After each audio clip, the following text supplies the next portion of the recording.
বিসমিল্লাহির রহমানির রহিম। ভাই ও বোনেরা, যে যেখান থেকে আমাকে দেখছেন এবং শুনছেন, আপনাদের সবাইকে আমার সালাম, আসসালামু আলাইকুম। আশা করি আপনারা ভালো আছেন, আমিও ভালো আছি। UK property gossip by Tasmina YouTube চ্যানেলের পক্ষ থেকে জানাই শুভেচ্ছা। এখন আপনাদের সাথে যে বিষয়টি নিয়ে কথা বলতে চাচ্ছি সেটা হলো যে লালমনিরহাট বিমানবন্দর চালুর পরিকল্পনায় শঙ্কিত ভারত। তার মানে বাংলাদেশের লালমনিরহাটে একটি বিমানবন্দর করা হবে, আর সেটির খবর শুনে জেনে ভারতের রীতিমতো গায়ে জ্বর এবং মাথা ব্যথা শুরু হয়ে গেছে। যুগান্তর পত্রিকাতে যে খবরটি প্রকাশ হয়েছে সেটি এখন পড়ছি। প্রায় ৫৪ বছর ধরে পরিত্যক্ত লালমনিরহাট বিমানবন্দরটি পুনরায় চালুর পরিকল্পনায় শঙ্কিত ভারত। দেশটির দাবি, চীনের সাহায্যে আবার চালু করা হচ্ছে এটি। ভারতীয় গণমাধ্যম এনডিটিভির এক প্রতিবেদনে বলা হয়েছে, বিমানবন্দরটি ভারতের সীমানার খুব কাছাকাছি, মাত্র ২০ কিলোমিটার দূরে।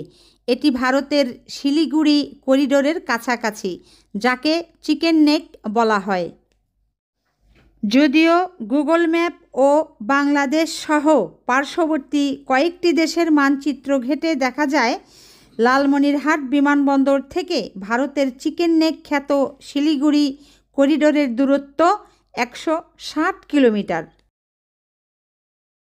ভাই বোনেরা, এবার একটা জিনিস আপনারা লক্ষ্য করেন যে কোথায় ভারত বলছে যে এই যে লালমনিরহাটে যেখানে বিমানবন্দরটি নির্মাণের পরিকল্পনা হচ্ছে সেখান থেকে নাকি ভারতের দূরত্ব, সীমানার দূরত্ব মাত্র ২০ কিলোমিটার, অথচ গুগল ম্যাপে গিয়ে দেখা যাচ্ছে ১৬০ কিলোমিটার। তার মানে এই এতটুকু থেকেই বোঝা যায় যে ভারত সবসময় তিলকে তাল বানিয়ে ফেলতে পারে। এরপর আরও যেটি বলা হয়েছে যে রত্নদীপ চৌধুরীর লেখা প্রতিবেদনটিতে দাবি করা হয়, যদি চীন এই বিমানবন্দর সংস্কারে সাহায্য করে তাহলে তারা হয়তো সেখান থেকে সামরিক সরঞ্জাম যেমন ফাইটার জেট, রাডার ও নজরদারি যন্ত্র বসাবে। এ কারণে ভারত দ্রুত উত্তর পূর্ব রাজ্যের ত্রিপুরার কাইল্লা শহর বিমানবন্দর সংস্কারের কাজ শুরু করে দিয়েছে। যদিও এটি মূলত একটি বেসামরিক বিমানবন্দর থাকবে, তবুও সামরিক বিমান চলাচলের জন্য প্রস্তুত রাখা হবে। এই পদক্ষেপ শুধু বাংলাদেশের লালমনিরহাটের জন্য নয়, বরং সাম্প্রতিক রাজনৈতিক পরিবর্তনের কারণে ভারতের পক্ষ থেকে এটি সতর্কবার্তা হিসাবেও ধরা হচ্ছে। মানে ভারতের পেট ভরা কতটা হিংসা।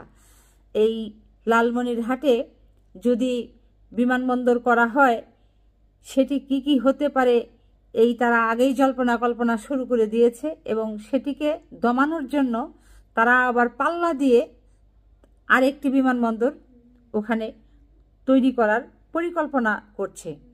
এরপর আরও যেটি বলা হয়েছে যে এনডিটিভির প্রতিবেদন বলছে, গত বছর আগস্টে বাংলাদেশের প্রধানমন্ত্রী শেখ হাসিনা ক্ষমতাচ্যুত হন। তার পরিবর্তে নতুন সরকার এসেছে যারা ভারতের সঙ্গে তেমন ঘনিষ্ঠ নয় এবং চীন ও পাকিস্তানের সঙ্গে যোগাযোগ বাড়াচ্ছে। অতএব চীনের সাহায্যে বাংলাদেশের এই বিমানবন্দর সংস্কার ভারতের জন্য উদ্বেগের কারণ। কি পরিমাণ শরীরে জ্বরটা এসে গেছে ভারতের, কি পরিমাণ মাথা ব্যথাটা শুরু হয়ে গেছে ভারতের এই লালমনিরহাটের বিমানবন্দর তৈরি নিয়ে। এতে আরও জানানো হয়, লালমনিরহাট বিমানবন্দর চালুর পাল্টা ব্যবস্থা হিসাবে ত্রিপুরার কাইল্লা শহর বিমানবন্দর চালু করবে ভারত। ১৯৯০-এর দশকে বন্ধ হয়ে যায় এটি। ১৯৭১ সালের যুদ্ধে এটি গুরুত্বপূর্ণ ভূমিকা রেখেছিল। রত্নদীপ আরও লিখেছেন, কাইল্লা শহর বিমানবন্দর সংস্কার হলে ত্রিপুরার বিমান যোগাযোগ অনেক উন্নত হবে, কারণ এখন ত্রিপুরায় একমাত্র বিমানবন্দর আগরতলা শহরে। ২০২৫ সালের ২৬শে মে বিমানবন্দর কর্তৃপক্ষের একটি উচ্চ পর্যায়ের দল এয়ারপোর্টটি পরিদর্শন করেছে এবং তারা সরকারকে পরবর্তী পরিকল্পনা জানাবে। তো ভালো কথা, ঠিক আছে ভারত, তুমি তোমার দেশে যা কিছু করো এ নিয়ে তো বাংলাদেশের কোনো মাথা ব্যথা নেই, কিন্তু এই যে বাংলাদেশে যে মানে চীনের সহযোগিতায় লালমনিরহাটে বিমানবন্দর হতে পারে, এটি নিয়ে আপনাদের কেন এত মাথা ব্যথা ঠিক বোধগম্য নয়। যা হোক, প্রসঙ্গত গতকাল সোমবার বিকেলে সেনা সদরে এক সংবাদ ব্রিফিংয়ে সেনাবাহিনীর মিলিটারি অপারেশনস অধিদপ্তরের পরিচালক ব্রিগেডিয়ার জেনারেল মোহাম্মদ নাজিম উল দৌলা বলেন, দেশের সামগ্রিক সক্ষমতা বাড়ছে, সে অনুযায়ী আমাদের প্রয়োজনও বৃদ্ধি পাচ্ছে। লালমনিরহাট বিমানবন্দরটি দীর্ঘদিন অব্যবহৃত থাকলেও প্রয়োজনীয়তার ভিত্তিতে এটি নতুন করে সচল করা হচ্ছে। তিনি জানান, বিমানবন্দরটির পরিধি ও কার্যক্রম সম্প্রসারণ করা হবে এবং সেখানে নতুন অবকাঠামো গড়ে তোলা হচ্ছে। তিনি আরও বলেন, আপনারাই জানেন ওই এলাকায় একটি অ্যারোস্পেস বিশ্ববিদ্যালয় স্থাপন করা হচ্ছে। অ্যাভিয়েশন খাতের সম্প্রসারণের অংশ হিসেবে এই বিমানবন্দরকে কাজে লাগানো হবে। এটি একটি জাতীয় সম্পদ এবং দেশের প্রয়োজনে এর যথাযথ ব্যবহার নিশ্চিত করা হবে।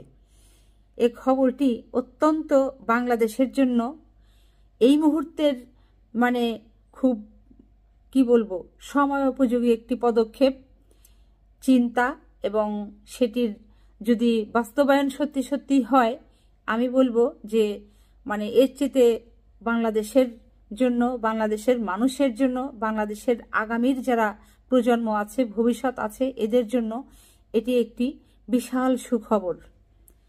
এখানে দেখেন এই যে খবরের শেষের যে কথাগুলো কতটা গুরুত্বপূর্ণ, যে লালমনিরহাটে বিমানবন্দর তৈরি করা হচ্ছে কিংবা হবে, সেই সাথে এই বিমানবন্দরের পাশাপাশি এই বিমানবন্দরকে কেন্দ্র করে সেখানে একটি অ্যারোস্পেস বিশ্ববিদ্যালয় স্থাপন করা হবে। এই বিশ্ববিদ্যালয়ে দেখা যাবে যে বাংলাদেশের যারা মেধাবী ছাত্রছাত্রী পড়ালেখা করতে চায় এই বিষয়ে, তারা এখানে পড়ার সুযোগ পাবে। সেই সাথে বাংলাদেশের পার্শ্ববর্তী যে দেশগুলো আছে সে দেশগুলোর মেধাবী ছাত্রছাত্রীরা চাইলেও বাংলাদেশে এসে তারা পড়াশোনা করতে পারবে। যে কারণেই এটি বাংলাদেশের জন্য একটা বিশাল বিশাল একটা মানে সুখবর। এরকম সুখবরে সারা বাংলাদেশ ভরে যাক, বাংলাদেশের মানুষ সুখে শান্তিতে সমৃদ্ধিতে ভরে থাকুক, এই কামনায় আজ বিদায় নিচ্ছি। সবাই ভালো থাকবেন, সুস্থ থাকবেন এবং আমার জন্য দোয়া করবেন। আমার এই চ্যানেলটিতে লাইক, কমেন্ট, শেয়ার এবং সাবস্ক্রাইব করবেন। আসসালামু আলাইকুম, আল্লাহ হাফেজ।